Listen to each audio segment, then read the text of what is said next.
योगी आदित्यनाथ विधानसभा पहुंचेंगे, जहां पर आपको बता दें कि विजन डॉक्यूमेंट 2047 को लेकर आज वो संबोधित करने वाले हैं।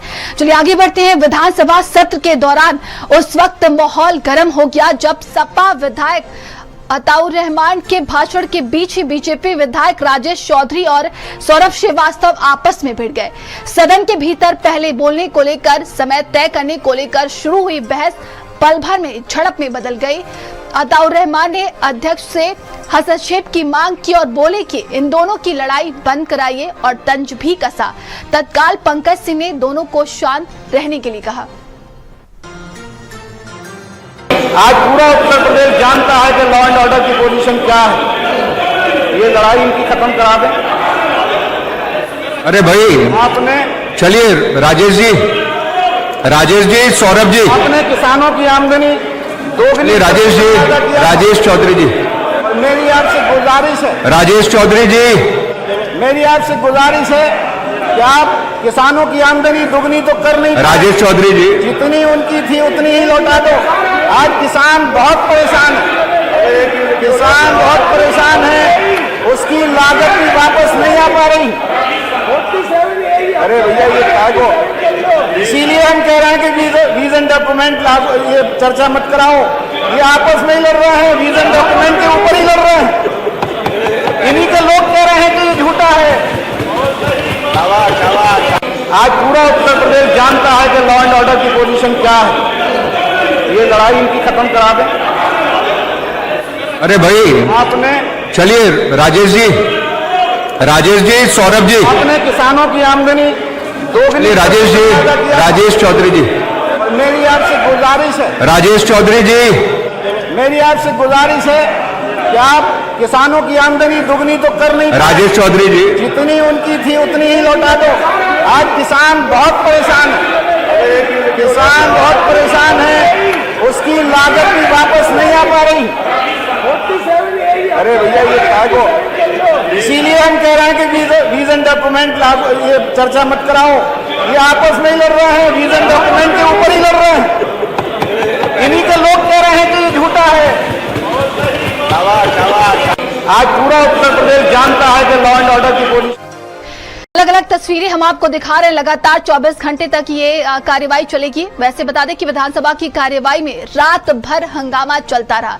सरकार में मंत्री कपिल देव अग्रवाल अपना भाषण पूरा करके बैठे ही थे कि सदन में जबरदस्त हंगामा शुरू हो गया। निर्दलीय विधायक राकेश प्रताप सिंह ने आरोप लगाया कि सपा के विधायकों ने स्पीकर को धमकाया है। वहीं कुंडा से विधायक राजा भैया भी बहस में शामिल हो गए। अभी इसके पहले आपने माननीय मंत्री उपाध्याय जी को बुलवाया, उसके बाद आपने अभय सिंह को बुलवाया और अभय सिंह के बाद आपने निषाद पार्टी के एक विधायक को बुलवाया।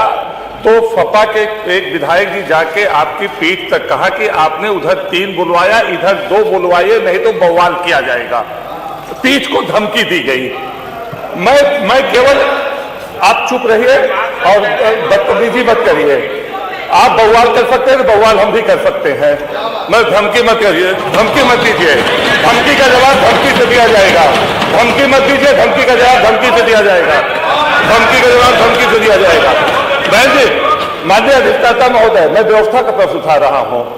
अभय सिंह को किस अधिकार से इन्होंने उधर जोड़ दिया? क्या कोई गवर्नर को मैंने भारतीय जनता पार्टी के समर्थन का पत्र दिया है? इनके पास कोई ऐसा पत्र है क्या? इन्होंने कैसे 3 इधर को, और जबरदस्ती इन्होंने 2 आपसे बुलवा भी लिया। 2 बुलवा लिया इन्होंने, 2 बुलवाया लगातार सपा का। इस तरह से गुंडई कर रहे हैं, पीठ के साथ ये गुंडई कर रहे हैं, पीठ के साथ ये गुंडई कर रहे हैं। ये इनका आचरण है, ये इनका आचरण है। और पीठ के साथ गुमराह करते हुए पीठ को धमकाया कि बवाल करूंगा। पीठ के साथ तो गुमराह भी कर रहे हैं, अब गुमराह भी करेंगे, धमकी भी देंगे। ये आचरण उचित नहीं है, और ये आचरण उचित नहीं है। सदन की मर्यादा का ध्यान रखना, सदन के मर्यादा का ध्यान रखना हर सदस्य का कर्तव्य है। मनोज पांडे, राकेश प्रताप सिंह, अभय सिंह निर्दल विधायक के रूप में इस सदन में इस समय बैठ रहे हैं और इनको अलग से बुलवाना इस पीठ का दायित्व है। इस पीठ का दायित्व है अलग से बुलवाना। ठीक है। अगर तो बोलना चाहते हैं तो। अधिष्ठाता महोदय, अध्यक्ष जी ने और पीठ ने एक व्यवस्था दी थी कि 3 सत्ता पक्ष के बोलेंगे, दो बोलेंगे और 1 हमारा बोलेगा।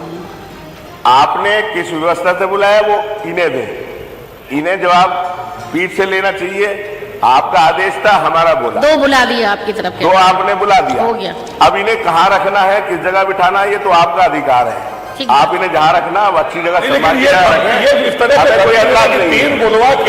3 बुलवा इसलिए 2 बोलेंगे। अरे बोलने की क्या बात होगी? आज प्रश्न और माननीय अधिष्ठाता महोदय, सत्ता पक्ष और प्रतिपक्ष के अतिरिक्त और भी अनेक विधायक हैं और कुछ दल हैं, तो हमसे हमारा अधिकार न छीना जाए। ठीक बात है। चाहे वो राकेश जी हो, चाहे अभय जी हो, मनोज जी हो, चाहे जनसत्ता दल लोकतांत्रिक, हमको आप न तो सत्ता पक्ष में गिने न विपक्ष में गिने। हम सकारात्मक विपक्ष की भूमिका निभा रहे हैं, हम कुंठित विपक्ष की भूमिका नहीं निभाते हैं। ठीक बात है, ठीक बात।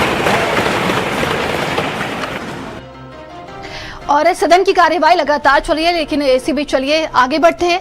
और हिमाचल प्रदेश में भारी बारिश और बादल फटने की घटनाओं ने तबाही मचा दी है। कुल्लू और शिमला जिलों में बादल फटने की घटनाएं सामने आई, जिससे राज्य भर के कई इलाकों में बाढ़ जैसे हालात बन गए हैं।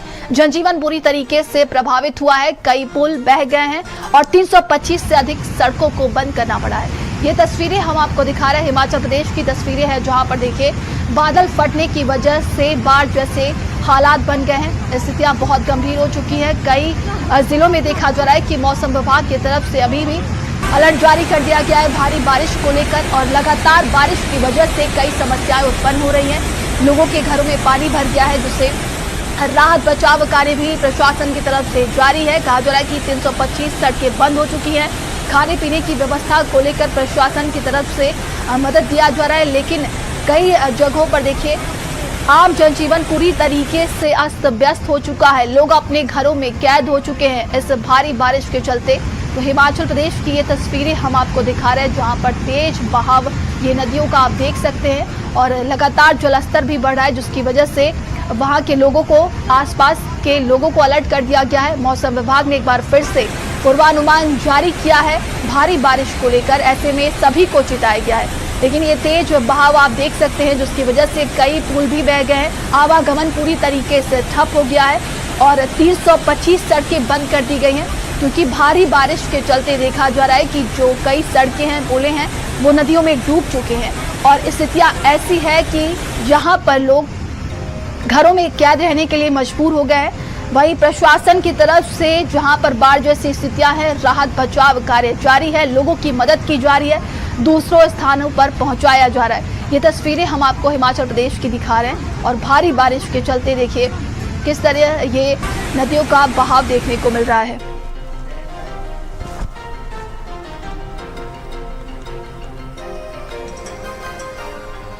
वहीं दिल्ली से बारिश ने सुब्रतो पार्क क्षेत्र में आउटर रिंग रोड पर जलभराव की स्थिति पैदा कर दी है। सुबह सुबह बरसात से मौसम तो सुहाना हो गया, लेकिन कई जगह पानी भरने से यातायात प्रभावित हुआ है।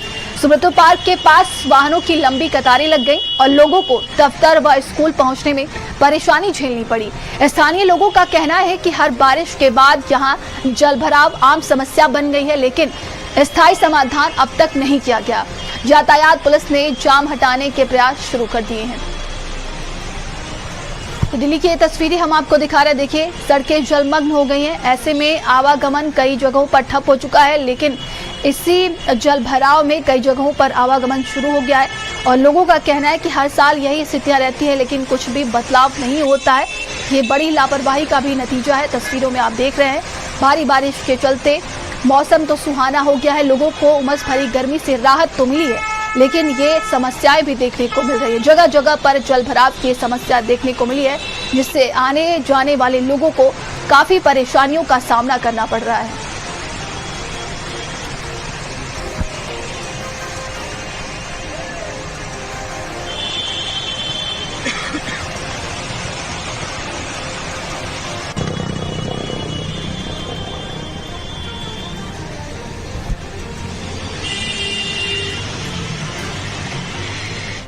चलिए आगे बढ़ते हैं। वहीं फर्रुखाबाद में बाढ़ का पानी लगातार कहर बरपा रहा है। हालत ये है कि लोग अपनी जान गंवा रहे हैं। पिछले 8 दिनों में 6 लोगों की मौत हो चुकी है और ताजा मामला कायमगंज क्षेत्र का है, जहां एक व्यक्ति को डूबता देख पूर्व प्रधान तुरंत पानी में कूद गए। व्यक्ति को तो बचा लिया, लेकिन खुद तेज बहाव में वो बह गए। ये तस्वीरें आप देखिए और बताया जा रहा है कि फर्रुखाबाद की तस्वीरें हैं, जहां पर डूबते व्यक्ति को बचाने पूर्व प्रधान कूदे नदी में और उसे बचा तो लिया, लेकिन वो खुद तेज बहाव में बह गए। तो भारी बारिश के चलते देखिए उत्तर प्रदेश के कई राज्यों में स्थितियां बाढ़ जैसी बन चुकी है। हालात ऐसे हैं कि लोग अपने घरों में कैद हो गए हैं और आवागमन कई जगहों पर ठप हो चुका है। नदियों का जलस्तर लगातार बढ़ रहा है, जिसकी वजह से ग्रामीण क्षेत्रों में भी बाढ़ जैसी स्थितियां उत्पन्न हो गई हैं और लोग पलायन करने के लिए मजबूर हो गए हैं। फर्रुखाबाद की ये तस्वीर हम आपको दिखा रहे हैं, जहां पर लगातार बाढ़ का पानी बढ़ रहा है और ऐसे में ये तस्वीर देखने को मिली। वहीं देवरिया से एक सनसनीखेज मामला सामने आया, जहां सदर कोतवाली क्षेत्र के भीखमपुर रोड पर जमीन विवाद को लेकर 2 पक्षों में जमकर बवाल हुआ। इस दौरान बीजेपी नेता सुबोध जायसवाल की गुंडागर्दी का ये वीडियो वायरल हो रहा है। आरोप है कि विवाद के बीच नेताजी ने लाइसेंसी रिवॉल्वर निकालकर हवा में लहराई और फायरिंग की कोशिश भी की। मामला तब बढ़ा जब नगर पालिका द्वारा रास्ता बनवाने के लिए पहुंची टीम को रोकने पर नेताजी और उनके परिवार ने मोहल्ले वालों से मारपीट की। चौंकाने वाली बात यह है कि पुलिस ने दोनों पक्षों से एक-एक व्यक्ति का चालान तो किया, लेकिन रिवॉल्वर लहराने वाले नेता पर कोई कार्रवाई नहीं हुई। ये तस्वीरें आप देखिए। तो ये खबर देवरिया से सामने आ रही है, जहां पर देखिए बीजेपी नेता ने रिवॉल्वर निकाल ली, जिसको लेकर कहा जा रहा है कि 2 पक्ष आपस में भिड़े हुए थे और जमकर ये बवाल देखने को मिला। इस दौरान बीजेपी नेता सुबोध जायसवाल की गुंडागर्दी का ये वीडियो वायरल हो रहा है। बताया जा रहा है कि विवाद के बीच नेताजी ने अपनी लाइसेंसी रिवॉल्वर निकालकर हवा में लहराई और फायरिंग की कोशिश भी की। मामला तब बढ़ा जब नगर पालिका द्वारा रास्ता बनवाने के लिए टीम पहुंची हुई थी और रोकने पर नेताजी और उनके परिवार ने मोहल्ले वालों से मारपीट की। और इस पूरे मामले को लेकर पुलिस ने दोनों पक्षों से एक-एक व्यक्ति का चालान तो किया, लेकिन रिवॉल्वर लहराने वाले नेता पर कोई भी कार्रवाई नहीं हुई है। और तस्वीरों में आप देख रहे हैं 2 पक्ष आपस में भिड़ गए, जिसके बाद से जमकर ये बहस देखने को मिला। जनपद देवरिया के थाना कोतवाली क्षेत्रांतर्गत मारपीट संबंधी एक वीडियो सोशल मीडिया से प्राप्त होने के संबंध में प्रकरण की जांच की गई तो पाया गया कि दोनों पक्षों में रास्ते के विवाद को लेकर मारपीट हुई है, जिसके संबंध में स्थानीय पुलिस द्वारा उभय पक्षों से 2 अभियुक्तों को गिरफ्तार किया गया है तथा 6 के खिलाफ नियमानुसार निरोधात्मक कार्रवाई अमल में लाई जा रही है।